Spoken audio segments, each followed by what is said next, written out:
Hello students, मैं हूं अभिषेक खंडेलवाल और स्वागत करता हूं आपका नियोज एजुकेशन चैनल पे। दोस्तों, आज हम आप लोगों के लिए लेके आए कुछ अकाउंटिंग टर्म्स।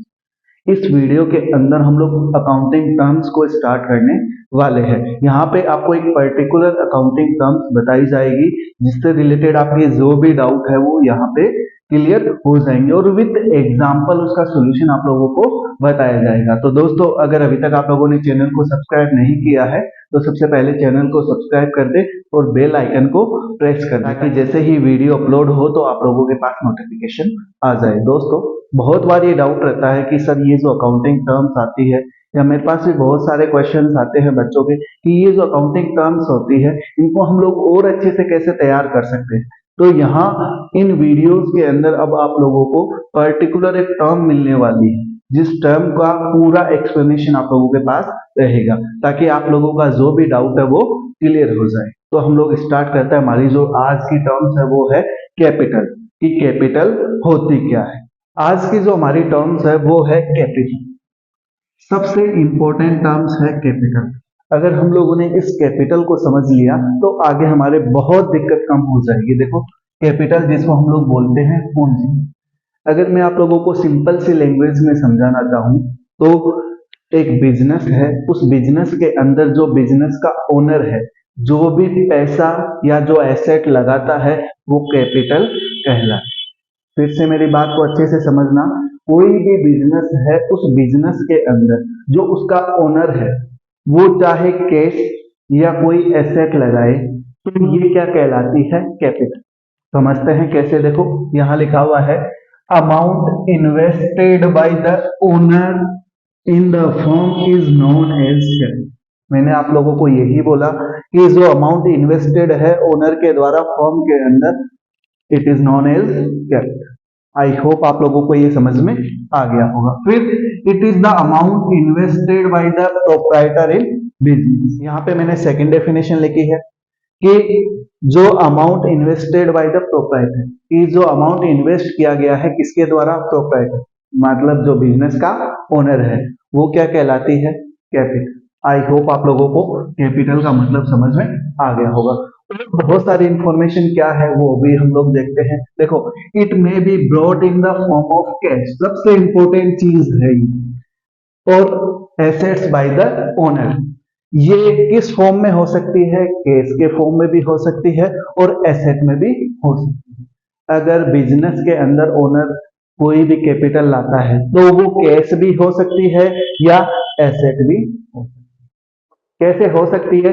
देखो, पहले मैं आप लोगों को यहाँ मैंने कुछ एग्जाम्पल लिखे हैं, उस एग्जाम्पल के थ्रू इसको प्रूफ करके दिखाता हूँ कि ये क्या है। कि देखो, Ram started a business with ₹5 lakh as an initial investment. यहाँ आपका क्या लिखा हुआ है? राम ने बिजनेस स्टार्ट किया 5 लाख रुपए के साथ। तो यहाँ आपकी जो कैपिटल है वो कितनी हो जाएगी? 5 लाख रुपए। लेकिन ये किस फॉर्म के अंदर है? कैश फॉर्म की। आई होप आप लोगों को ये समझ में आ गया होगा। फिर सेकंड एग्जांपल लिखा है Shyam started a business with cash ₹1 lakh and stock ₹50,000। यहाँ पे कैपिटल कितनी होगी? तो यहाँ पे जो कैपिटल होगी वो होगी 1,50,000 रुपए। क्यों होगी उसका रीजन मैंने आप लोगों को क्या बोला? In the form of cash और एसेट। तो ये तो कैश 1 लाख रुपए है और ये हमारी क्या है? एसेट। ठीक है, कितना? 50,000 रुपए। तो हमारी कैपिटल कितनी हो गई? 1,50,000 रुपए।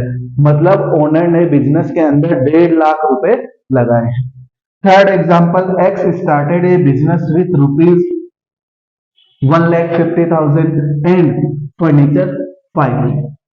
फिर से वही चीज आ गई। ये तो क्या है? कैश। और ये क्या है? आपकी एसेट। तो बिजनेस के अंदर या तो कैश की फॉर्म में या एसेट की फॉर्म में जो भी पैसा ओनर ने लगाया है वो हमारी क्या कहलाती है? कैपिटल। कितनी हो गई? 6,50,000। आई होप आप लोगों को इस लाइन का विथ एग्जांपल मतलब समझ में आ गया होगा। अब आगे देखो क्या है। Entity capital is an obligation. ये बहुत इंपॉर्टेंट लाइन है। ये जो ये कैपिटल होती है ये बिजनेस के लिए ऑब्लिगेशन होती है and A claim on the asset of business. और ये क्लेम करते हैं बिजनेस जो एसेट है बिजनेस की उनके ऊपर क्या है क्यों है वो मैं एक्सप्लेन कर रहा हूँ। आगे वाली लाइन देखो, therefore son is capital on the liability side of the balance sheet. इसीलिए हम लोग कैपिटल को किधर दिखाते हैं, बैलेंस शीट के अंदर लाइबिलिटी साइड की। अब ये समझो बैलेंस शीट के अंदर दो जो हमारी बैलेंस शीट होती है वो उसके दो पार्ट होते हैं, एक होता है लाइबिलिटी साइड और दूसरा होता है एसेट साइड। तो हमेशा याद रखना हम लोगों ने क्या बोला, बैलेंस शीट के कौन से साइड में दिखाया जाता है, लाइबिलिटी साइड में। तो यहाँ हम लोगों ने क्या लिखा, कैपिटल। तो इसको हम लोग कहाँ दिखाते हैं, बैलेंस शीट के अंदर, लाइबिलिटी साइड के अंदर। ये इस लाइन का मतलब हुआ। फिर क्या हुआ, entity capital is an obligation. इस लाइन को मैं अच्छे से समझा रहा हूं कि ये जो आपकी कैपिटल है वो बिजनेस के लिए एक ऑब्लिगेशन है। कैसे, हमेशा जब भी आप टर्म्स को पढ़ो हमेशा याद रखना जो बिजनेस है और जो बिजनेस का ओनर है, आप लोगों को इन दोनों को अलग अलग मानना पड़ेगा।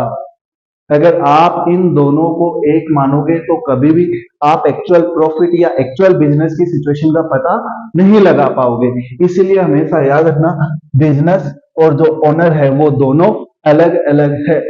अब यहाँ पे आप समझो कि जो ओनर है, ओनर ने पैसा कहाँ लगाया है, बिजनेस के अंदर, ठीक है। तो ये क्या कहलाई, कैपिटल। बिजनेस की क्या ऑब्लिगेशन है कि जो ओनर ने पैसा लगाया है वो इसको रिटर्न करेगा। इसीलिए तो ये लाइबिलिटीज है कि ये पैसा बिजनेस को रिटर्न करना पड़ेगा। किसको रिटर्न करना पड़ेगा, ओनर को। आई होप आप लोगों को ये मेरा मतलब समझ में आ गया होगा। इसीलिए हम लोग ये ऑब्लिगेशन मानते हैं कि इसका पेमेंट करना होता है बिजनेस को, किसको, ओनर। दोनों लाइन क्लियर हो गई।